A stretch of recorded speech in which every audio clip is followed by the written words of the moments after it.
4월 20일 셋째 주 주일 예배 가운데 하나님께 드리는 귀한 찬양 되길 소망합니다. 나 같은 죄인 살리신 주님께 찬양 드리시겠습니다.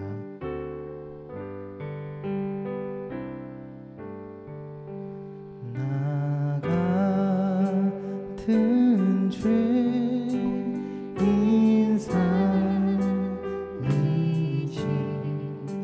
주의 놀라워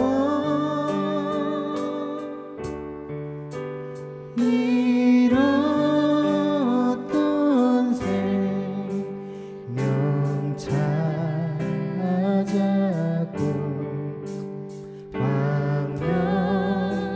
광명으로 떴네. 큰 죄악에서 큰 죄악에서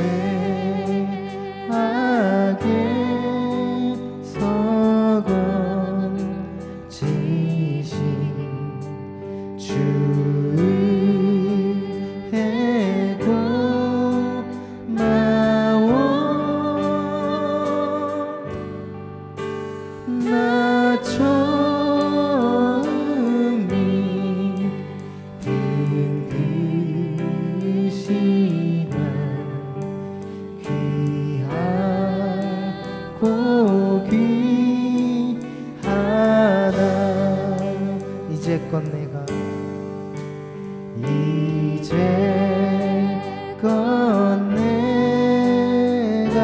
산 것도 주님의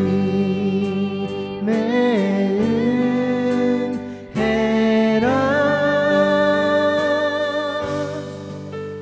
또 나를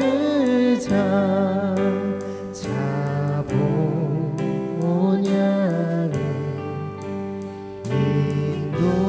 인도해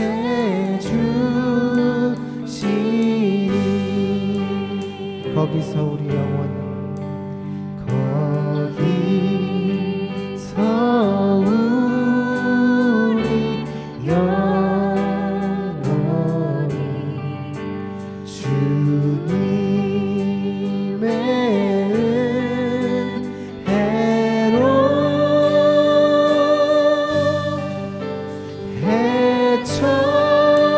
해처럼 맑게 살면서 주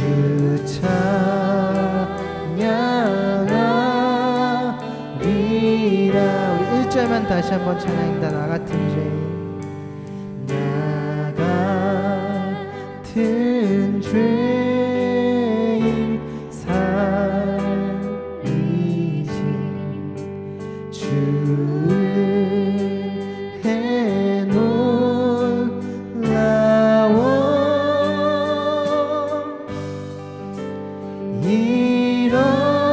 잃었던 생명 찾았고 광명으로 떴네.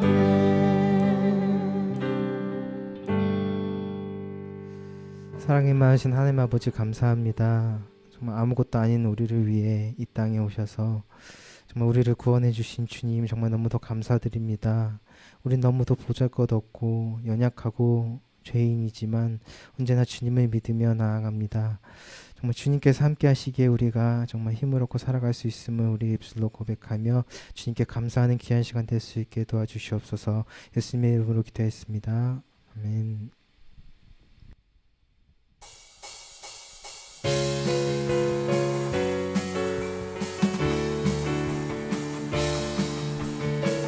나의 가장 낮은 마음 나의 가장 낮은 마음 주님께서 기뻐하시고 작은 일에 큰 기쁨을 느끼게 하시는도다. 내가 지쳐 무력할 때 주님 내게 힘이 되시고 아름다운 하늘나라 내 맘에 주시는도다. 우리에게 축복하신 하나님 사랑, 낮은 자를 높여주시고 아름다운 하늘나라 허락하시고 내 모든 것 예비하시네. 찬양함의 기쁨을 감사함의 평안을 간구함의 하나님 알도록 하셨네. 나의 가장 낮은 마음, 나의 가장 낮은 마음 주님께서 기뻐하시고 작은 일에 큰 기쁨을 느끼게 하시는. 내가 지쳐 무력할 때 주님 내게 힘이 되시고 아름다운 하늘나라 내 맘에 주시는도다. 우리에게 축복하신 하나님 사랑, 낮은 자를 높여주시고 아름다운 하늘나라 허락하시고 내 모든 것 예비하시네. 찬양함의 기쁨을 감사함의 평안을 간구함의 하나님 되도록 하셨네. 찬양함의 기쁨을 감사함의 평안을 간구함의 하나님 알도록 하셨네. 우리에게 축복하신 하나님 사랑, 낮은 자를 높여주시고 아름다운 하늘나라 허락하시고 내 모든 것 예비하시네. 찬양함의 기쁨을 감사함의 평안을 간구함의 하나님 알도록 하셨네. 찬양함의 기쁨을 감사함의 평안을 간구함의 하나님 알도록 하셨네. 하나님께 영광의 박수를 드리겠습니다. 아멘.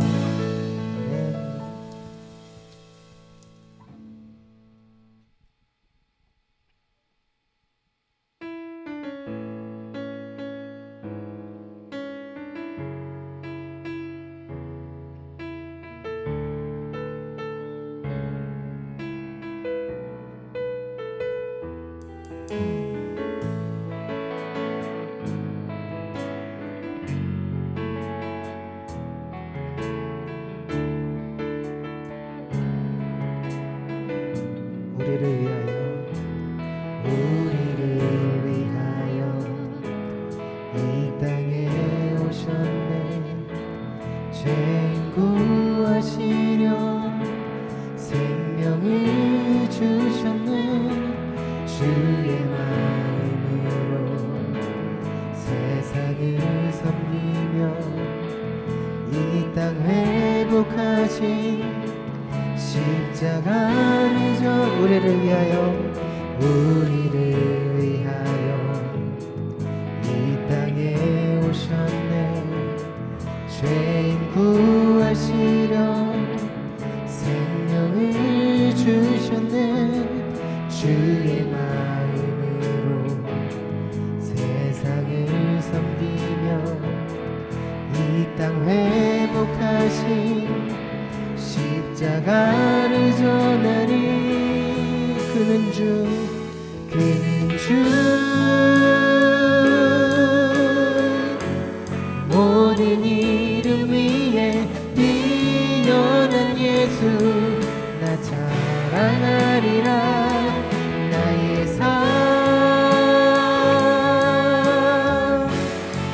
예수 그리스도 주님의 은정 나쁜 곳에 우리를 위하여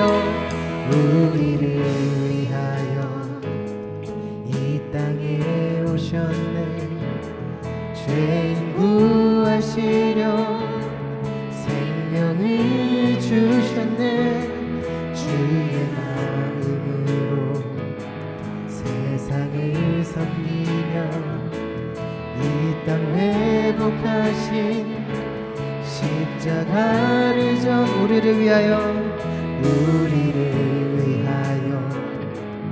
이 땅에 오셨네 죄인 구하시려 생명을 주셨네 주의 마음으로 세상을 섬기며 이 땅 회복하신 십자가를 전하리 그는 주 모든 일을 위해 뛰어난 예수 나 자랑하리라 나의 삶 예수 그리스도 주님의 흔적 나쁘고 그는 주 모든 일을 위해 뛰어난 예수 나 자랑하리라 나의 삶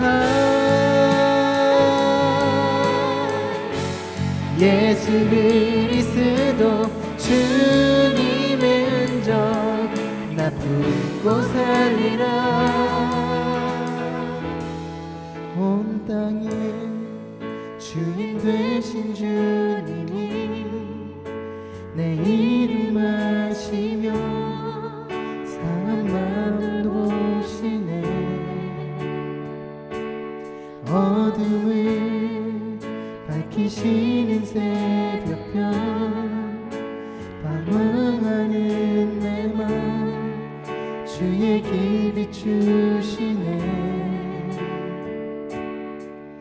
나로 인함이 아닌 주가 행하신 일로 나의 행함이 아닌 오직 주로 인하여 나는 오늘 피었다 지는 이름 없는 꽃과 같네 바다에 있는 파도 안개와 같지만 주는 나를 붙드시고 부르짖음 들으시며 날 귀하다 하시네 주님은 나의 죄를 보시고 사랑의 눈으로 날 일으키시네 바다를 잠잠하게 하시듯 내 영혼의 폭풍 고요케 하시네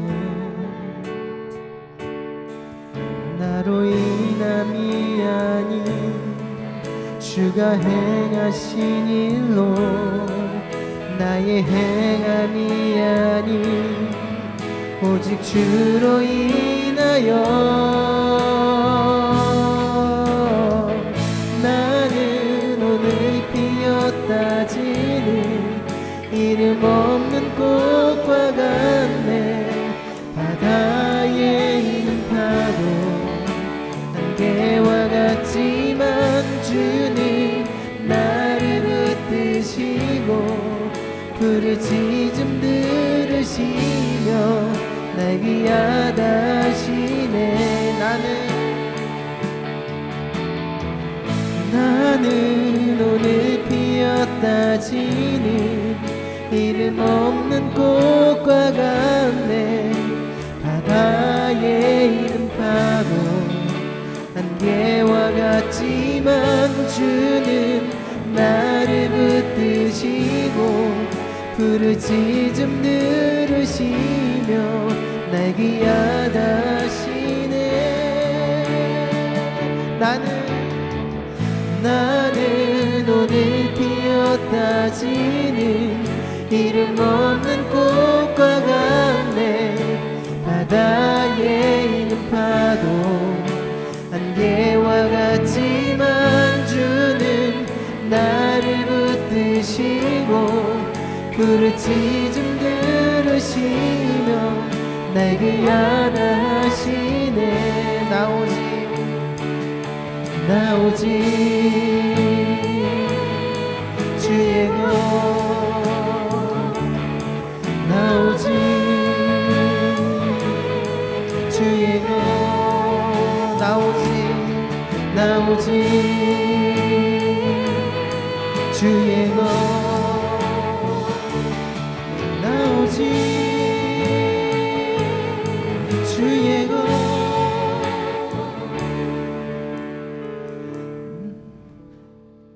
나는 오늘 피었다 지는 이름 없는 꽃과 같네. 바다에 있는 파도 안개와 같지만 주는 나를 붙드시고 부르짖음 들으시며 날 귀하다시네.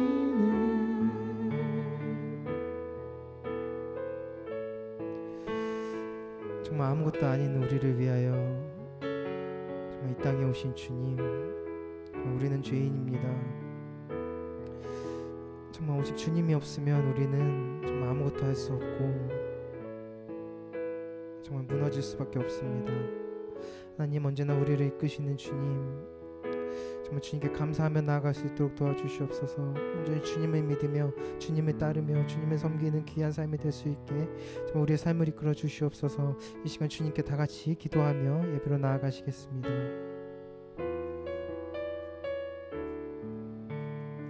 자, 계속해서 기도드릴 때에 우리의 죄와 우리의 연약함을 참회의 기도로 아뢰며 예배로 나아갑니다. 기도하겠습니다.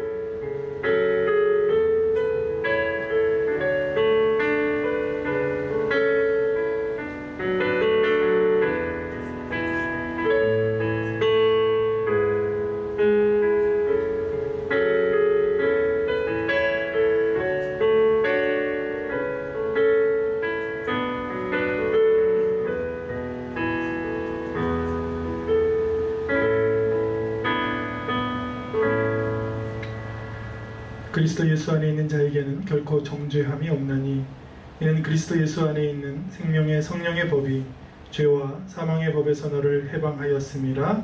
아멘. 사도신경으로 우리의 신앙을 함께 고백합니다. 나는 전능하신 아버지 하나님 천지의 창조주를 믿습니다. 나는 그의 유일하신 아들 우리 주 예수 그리스도를 믿습니다. 그는 성령으로 잉태되어 동정녀 마리아에게서 나시고 본디오 빌라도에게 고난을 받아 십자가에 못 박혀 죽으시고 장사된 지 사흘 만에 죽은 자 가운데서 다시 살아나셨으며 하늘에 오르시어 전능하신 아버지 하나님 우편에 앉아 계시다가 거기로부터 살아있는 자와 죽은 자를 심판하러 오십니다. 나는 성령을 믿으며 거룩한 공교회와 성도의 교제와 죄를 용서받는 것과 몸의 부활과 영생을 믿습니다. 아멘. 오늘 우리에게 주신 하나님의 말씀을 함께 봅니다. 신약성경 마태복음 9장 1절로 38절 말씀입니다. 마태복음 9장 1절로 38절 말씀 1절부터 교독하겠습니다.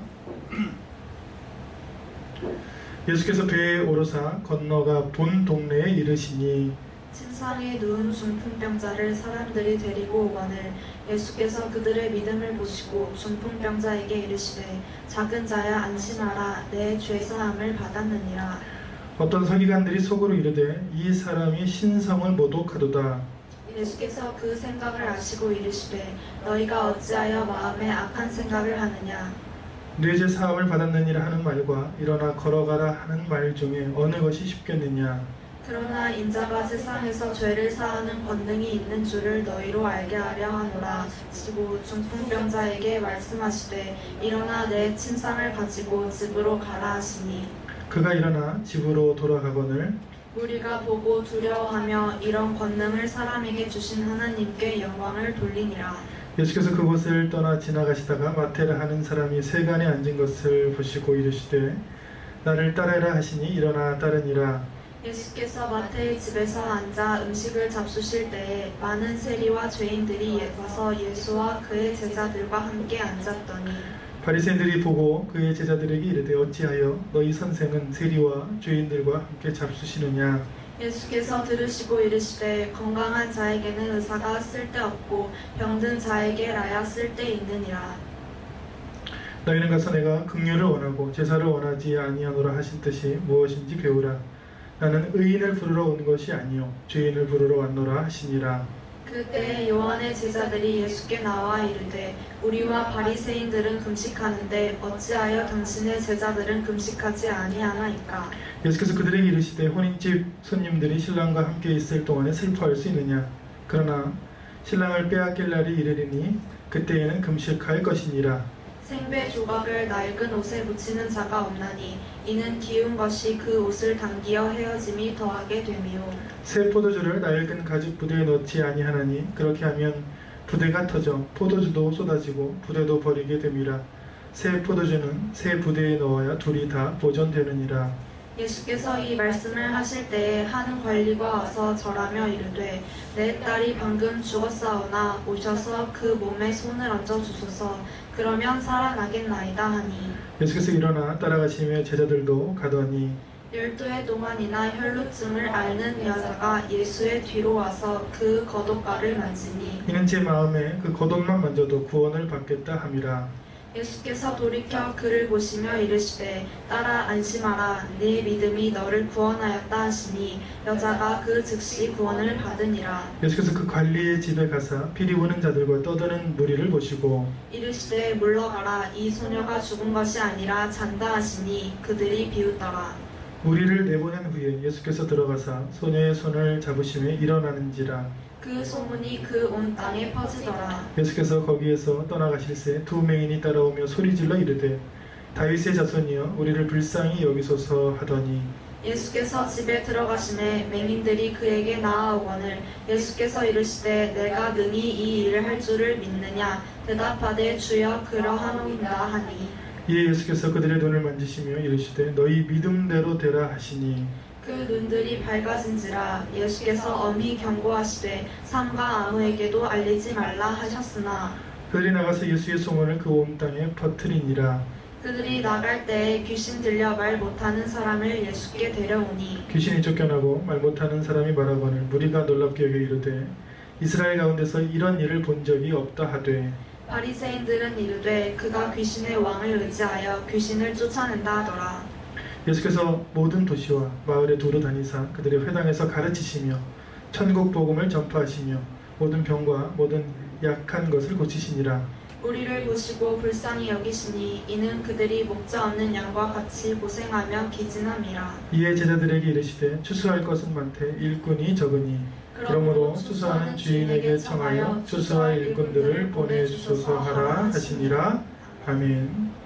드려진 봉헌과 말씀을 위해서 기도합니다. 우리를 지으신 하나님, 우리가 죄로 인해 죽을 수밖에 없는 죄인이었을 때에 하나님께서 우리를 아시고 부르시며 예수님의 십자가를 통해 구원하시며 하나님의 자녀로 삼아 주셨습니다. 그 은혜에 감사하여 예배를 드릴 때에 이 예배를 흠량하여 주시고 특별히 삶의 자리에서 삶의 처소에서 드리는 이 예배를 받아 주옵소서. 또 주신 물질 중에 성별하여 하나님께 올려드릴 때에 귀한 물질들이 쓰일 때마다 하나님의 나라가 확장되며 주님의 이름이 높아지며 죽어가는 영혼들을 구원하는 일에 사용되게 하여 주옵소서. 매주 말씀을 한 장씩 읽습니다.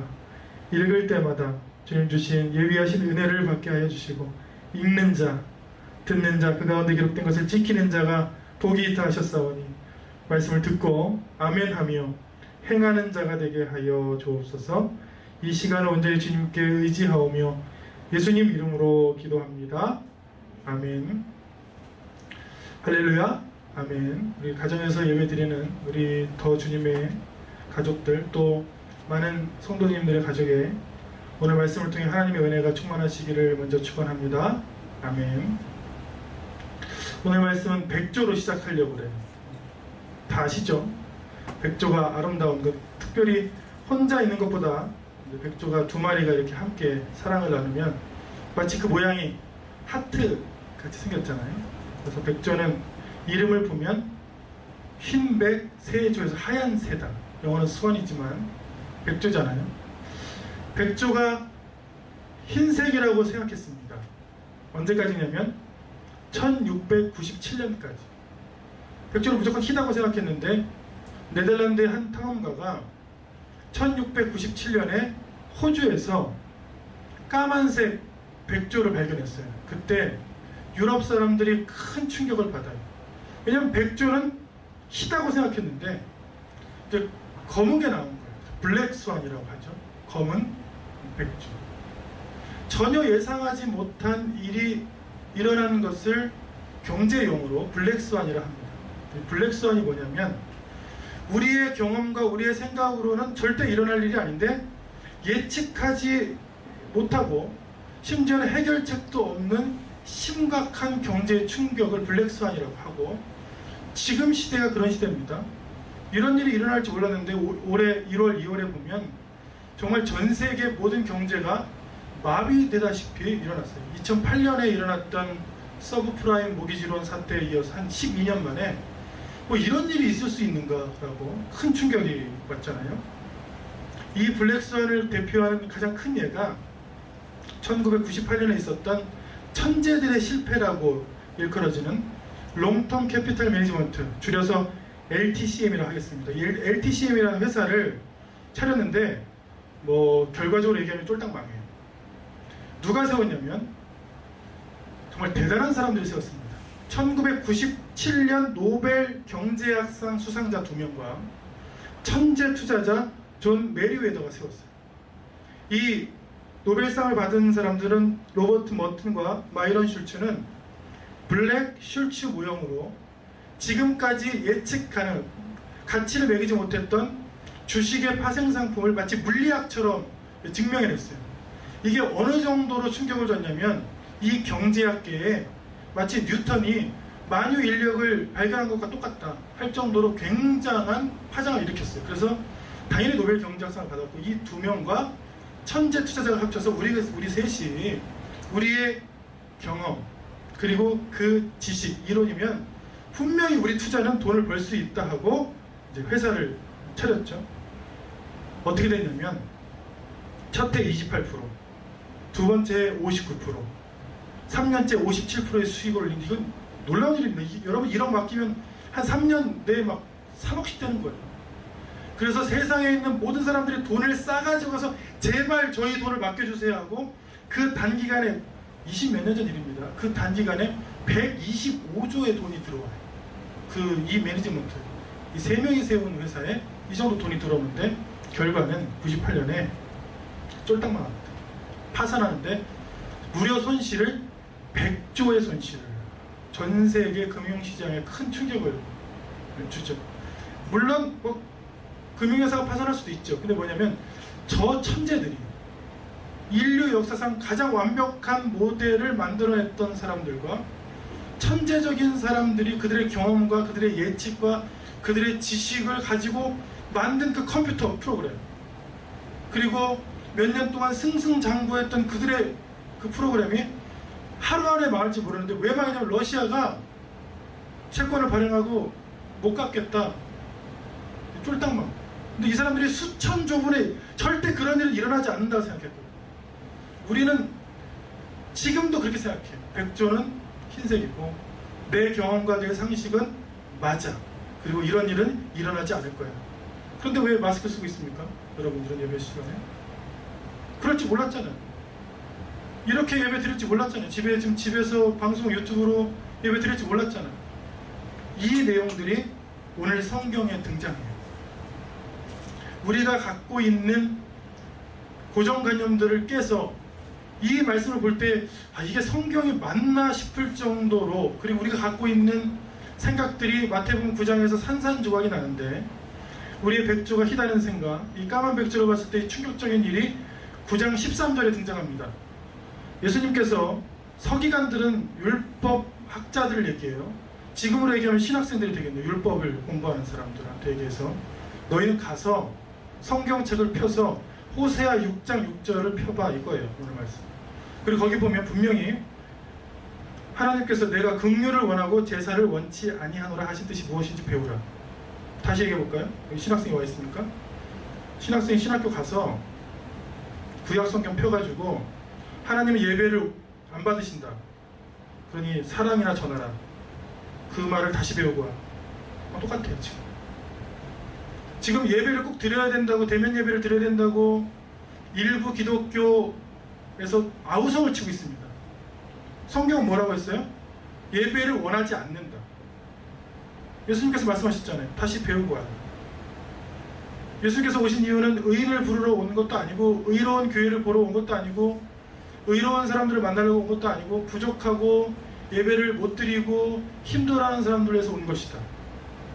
그래서 저는 이 말씀을 다시 볼 때에, 그럼 우리가 설교하고 우리가 목회했던 것은 무엇인가? 3대 메시지가 있어요. 이 기독교의 3대 메시지. 그리고 그것은 저는 잘못됐다고 생각합니다. 제가 여러분의 있는 자리에서 앉아서 들으면 목사님들의 설교 내용에 가장 빈번하게 등장하는 3가지가 있어요. 1번은 예배를 많이 드리라는 거예요. 잘 드리든지 많이 드리라는 거죠. 2번은 봉사를 많이 하라는 것입니다. 그게 주된 설교 내용이에요. 3번은 헌금을 많이 하라는 거예요. 이것을 벗어난 설교들을 별로 본 적이 없고, 그것을 벗어난 설교를 하시는 분들을 굉장히 존경합니다. 저는. 그런데 지금 말씀 뭐예요? 우리가 갖고 있는 백조는 희다고 생각하는 것들을 다 깨부수자는, 제사를 원치 않고 사랑을 원한다. 주일 예배만. 제 친구가 어제 저한테 물어봤어요. 그 교회가 주보를 보니까 주일 예배밖에 안 드려?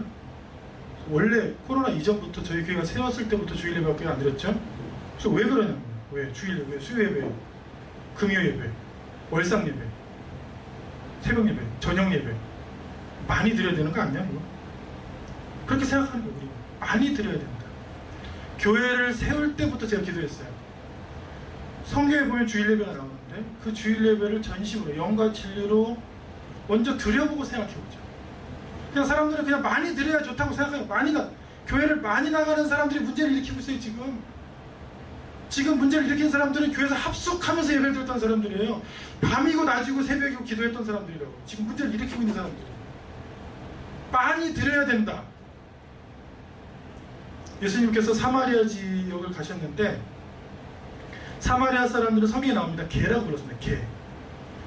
이게 좀 순화해서 개라고 한 거지, 지금으로 우리로 얘기하면 욕을 하면 개 XX 정도 되겠네요. 사람도 아니에요. 이 사람들. 여인하고 대화하는데 제자들이 너무 깜짝 놀랐어요. 예수님, 저런 사람들하고 대화하면 안 됩니다. 왜냐면 사마리아 사람들이 얼굴이 까맸어요. 여러분, 교회에서 얼굴 까만 사람들을 차별하지 마세요. 그 당시에는 얼굴 까만 사람들을 차별했어요. 이게 혼혈이라는 거예요. 이방인 혼혈. 이 사람하고 얘기하는데, 예수님하고 얘기하는데, 예수님 선지자 같으니까 이 여인이 물어보게, 정말 궁금한 걸 하나 물어본 거예요. 우리 조상들은 사마리아 사람들입니다. 우리 조상들은 이 산은 그리심산, 축복산.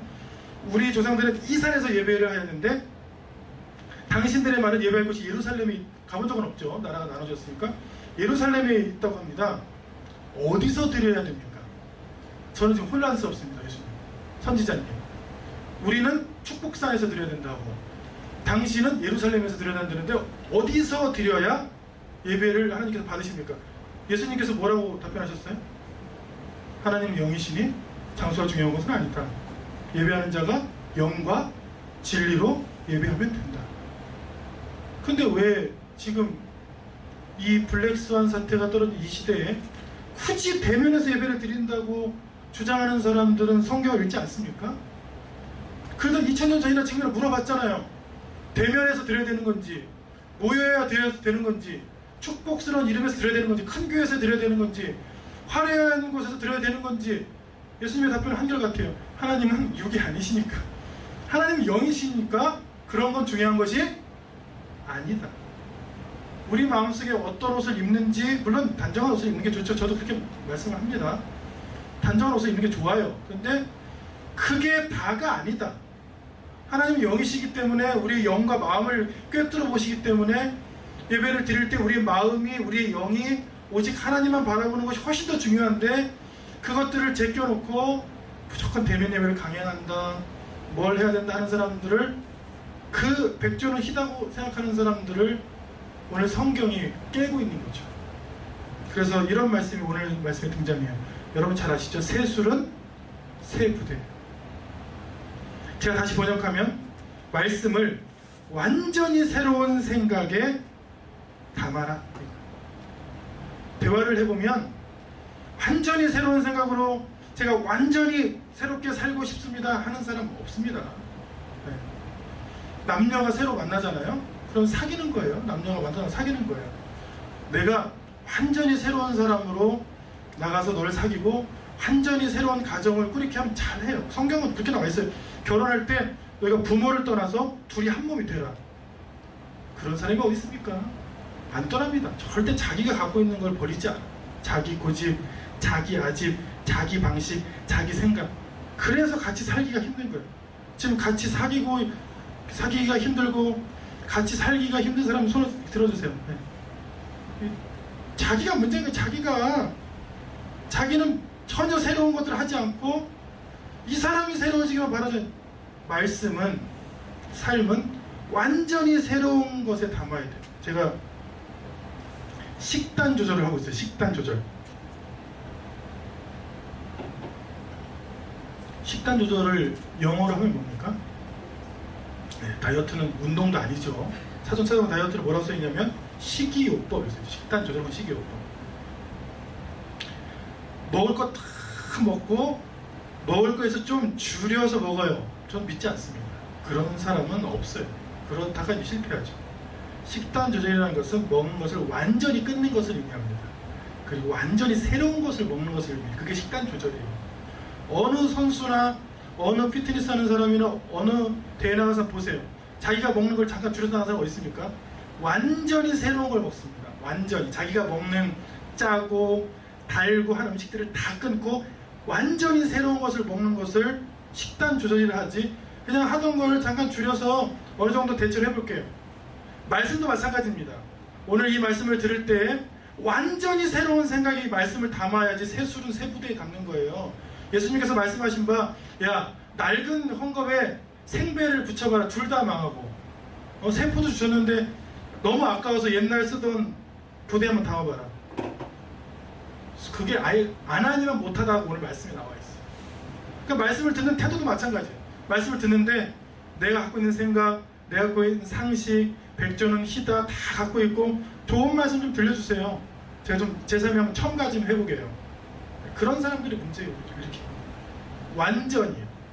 내가 갖고 있는 생각을 완전히 새롭게 하고 말씀을 받아들이고 완전히 새롭게 살겠다는 것이 오늘 9장의 말씀인 줄로 믿습니다. 그리고 그런 사람들이 9장에서 눈도 뜨고 병도 낫고, 나는 주님께 접근할 힘과 능력과 염치가 없는데 그냥 겉옷만 만져야지, 겉옷만 만져도 낫고, 그런 사람들은 그걸 경험해서 완전히 새로워졌어. 자기 상식을 다 무너뜨려 버렸어. 상식은 의원한테 가서 고치는 건데 그런 것들을 다 내려놓은 사람들이 9장에서 예수님을 만나서 완전히 새로운 사람이 됐단 말이죠. 근데 우리는 어떻게 하고 있어요?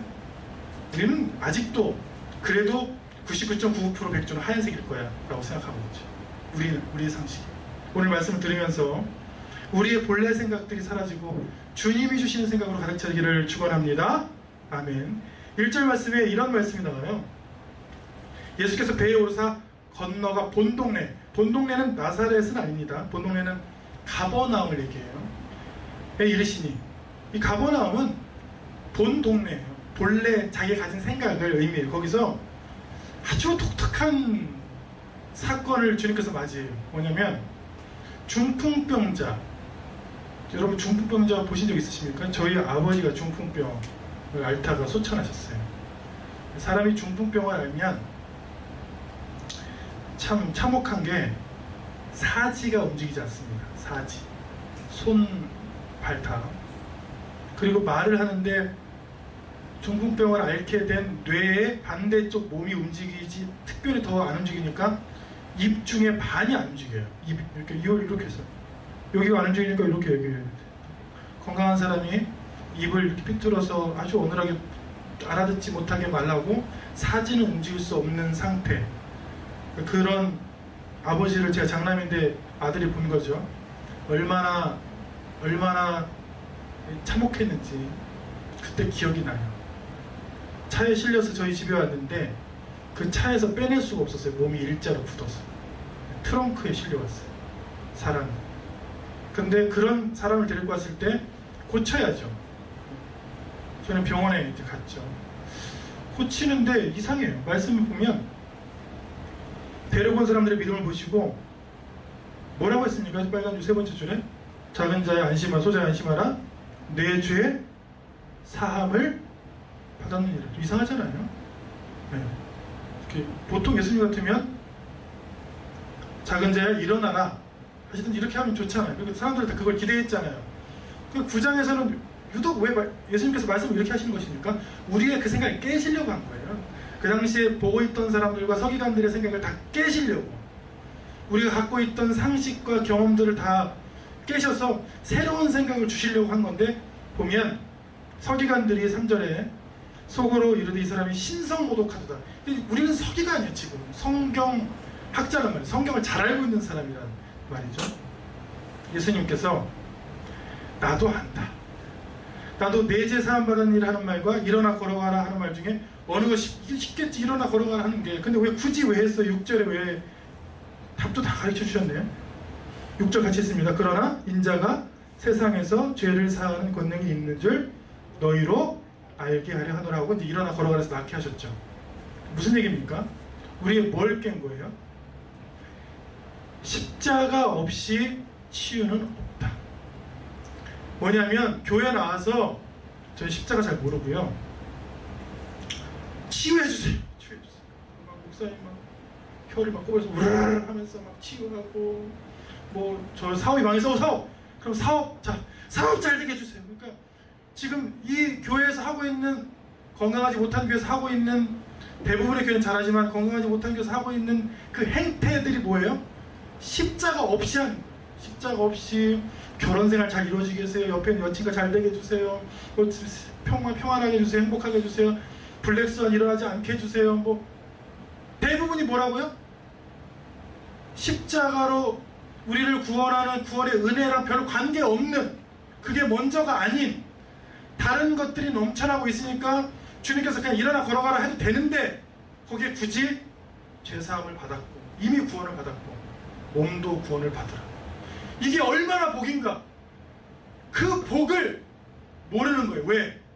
먼저 안 해줬다는 거예요. 먼저 주님, 제가 먼저 지금 학업이 필요합니다, 지금 먼저 돈이 필요합니다, 먼저 사랑이 필요합니다, 먼저 사업이 필요합니다. 그래서 실망했어요. 지금 주님께서 해주신 건 뭡니까? 순서만 바꿨어요. 순서만. 구원을 해주시고 병도 고쳐주시고. 우리는 그 사이에서 주님이 해주시는 그 역사 속에서 불평하고 있는 거예요. 지금. 왜요? 내 순서대로 안 해준다고, 내가 생각한 그대로, 내가 작정 기도한 그대로 이루어지지 않는다는 그런 낙심이 있는 거예요. 지금 낙심이. 그걸 깨시는 거예요. 순서가 바뀔 수도 있다. 블랙스완이 일어나고, 어려움들 먼저 일어나고, 기다리는 시간이 먼저 일어나고, 주님과 먼저 교제하는 것들이 일어나고, 다른 일들이 후에 더해서 올 수도 있다. 그때도 내 상식과 내 경험과 내 모든 지식이 먼저가 아니라 구원이 먼저구나, 십자가의 은혜가 먼저구나, 하나님이 나를 붙잡아 주시는 게 먼저구나, 그것을 믿는 저와 여러분 되시기를 축원합니다. 아멘.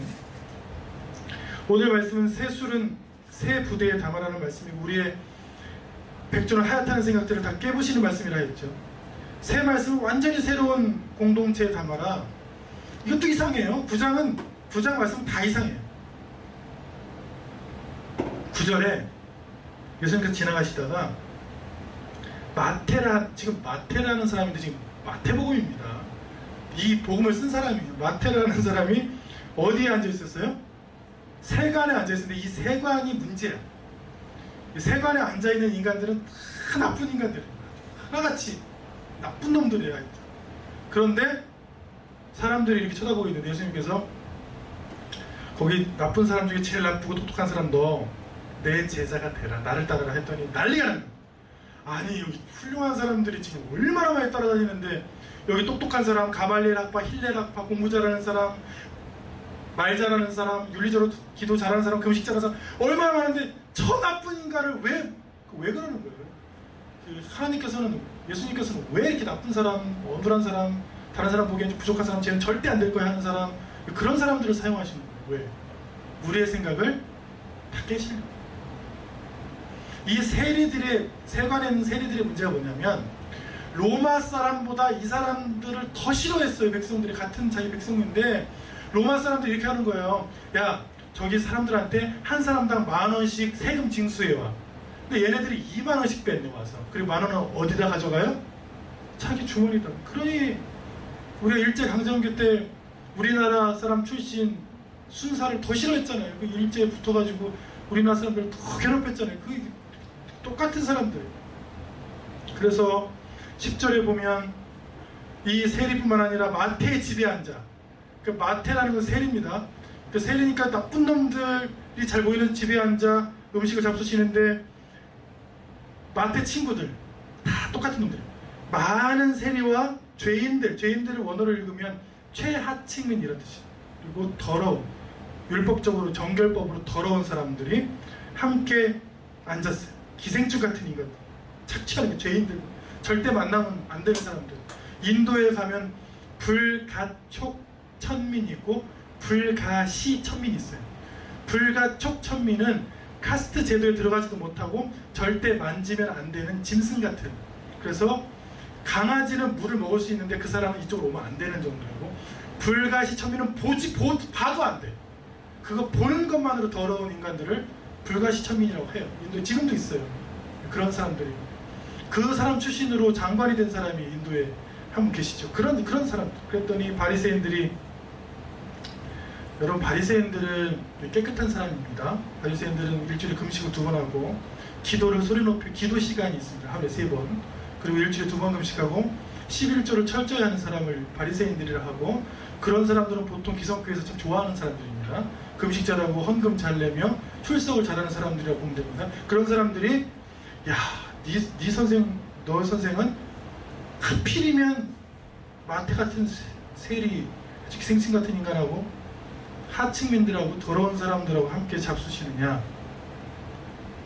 이게 이제 교회의 이제 숙제예요.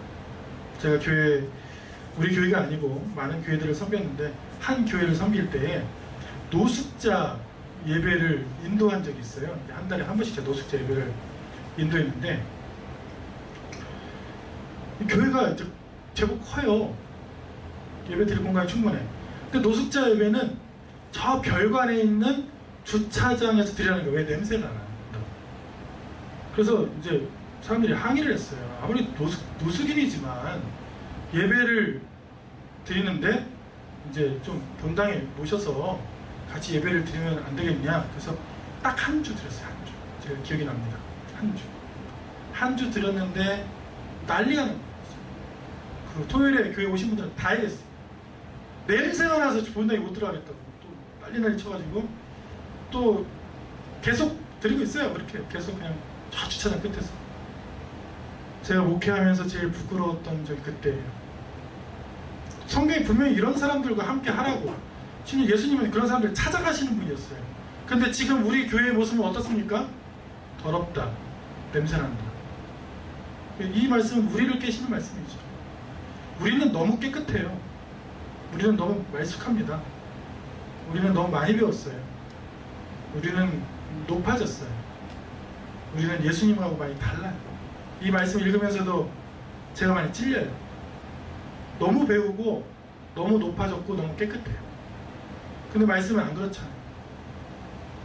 그것과 관계없이 더 낮고 더 힘들고 더 아파하는 사람들을 공동체로 함께하는 것이 교회다.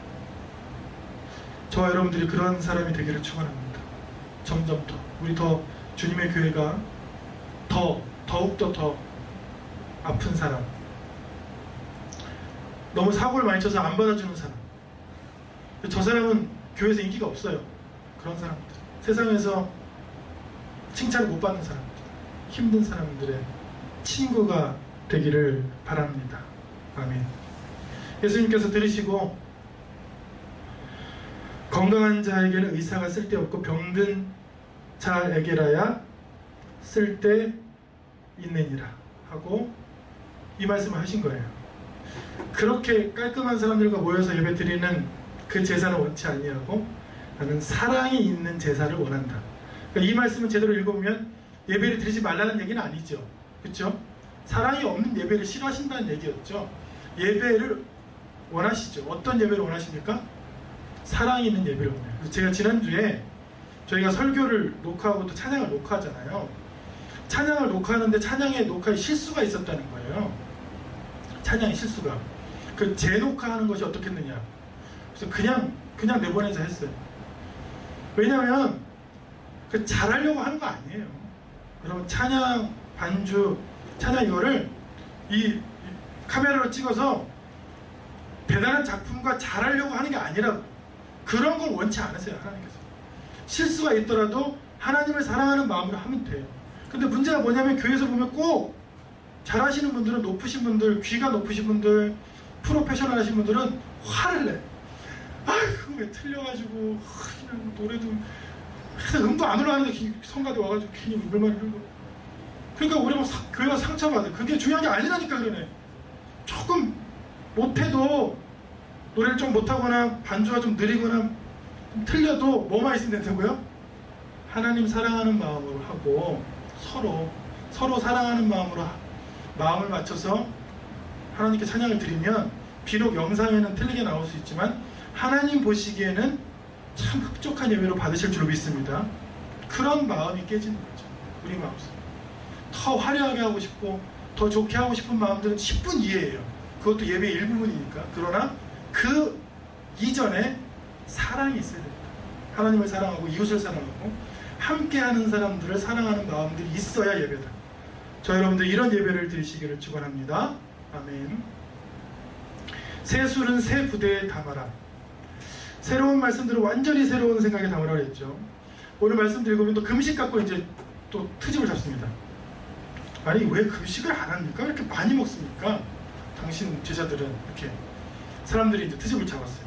여러분 라마단 아십니까? 제가 방글라데시 사역들을 계속할 때 이 라마단 기간과 이드 기간에 많이 갔어요. 사역을. 라마단은 해가 떠 있는 16시간 동안 금식하는 것을 라마단이라 해요. 이 라마단 기간이 끝나면 이드라는 이제 이슬람 축제를 해요.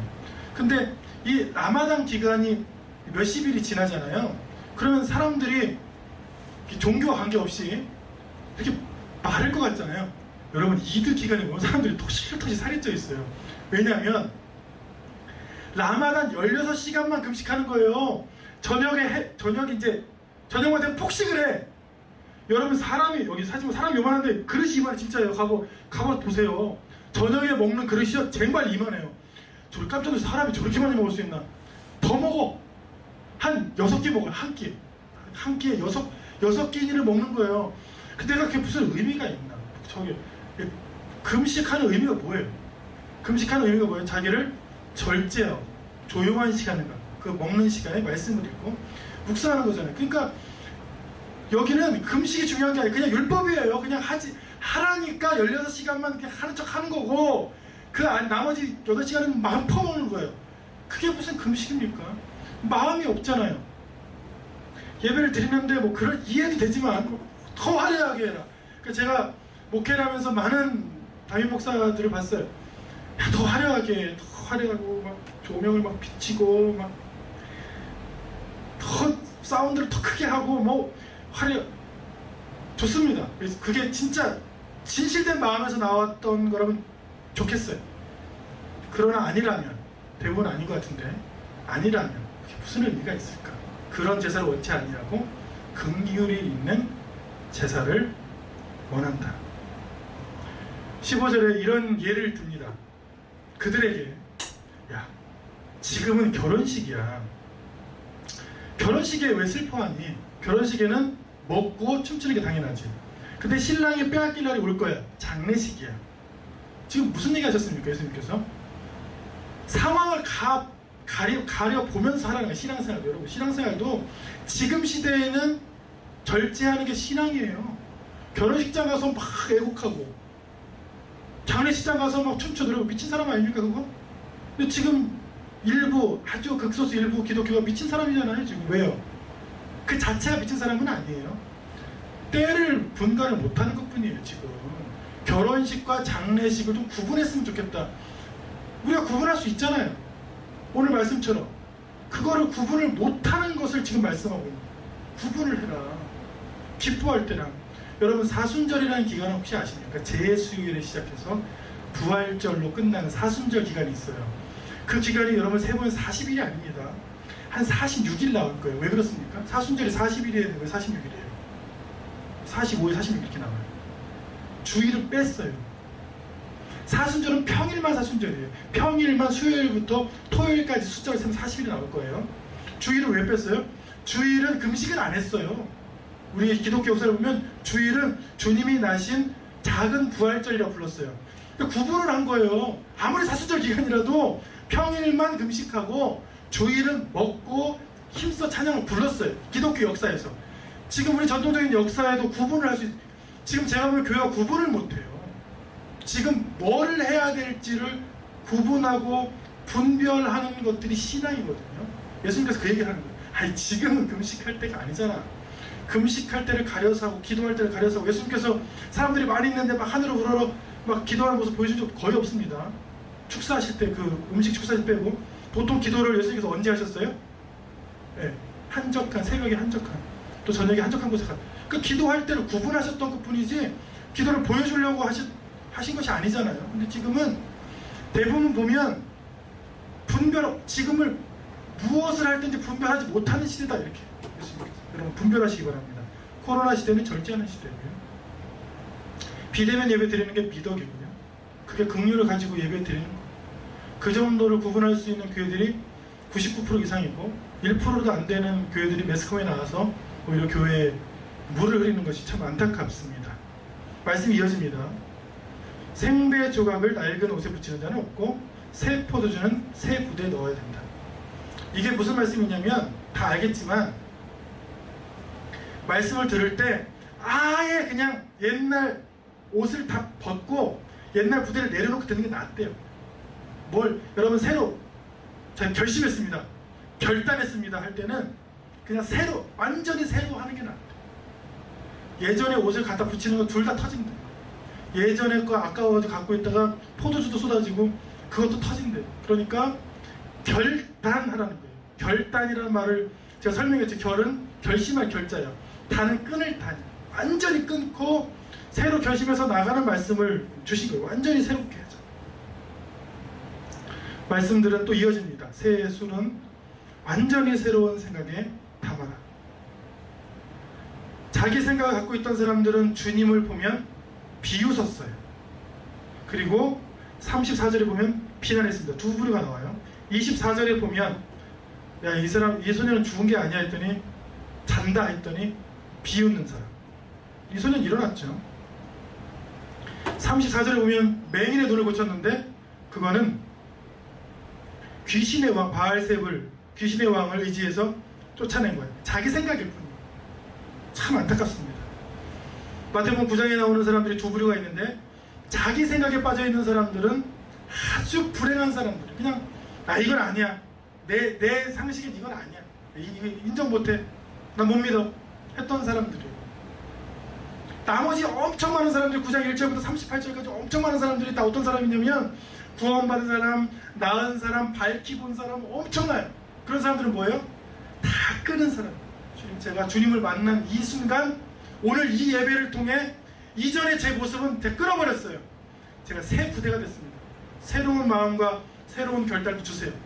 그런 사람들이 주님을 만나고 복된 사람이 됐어요. 저와 여러분들이 이런 사람이 되기를 축원합니다. 여러분, 오늘 말씀 이후로 먹는 것도 바꾸세요. 걸음걸이도 바꾸세요. 생각도 바꾸세요. 이전에 여러분들은 없어요. 공부하던 습관도 다 바꾸세요. 시간도 다 바꾸세요. 나는 몇 시간 자야 돼 이런 생각도 하지 마세요. 그냥 여러분들은 유아예요. 그리고 하나님께서 하라고 하신 걸 하세요.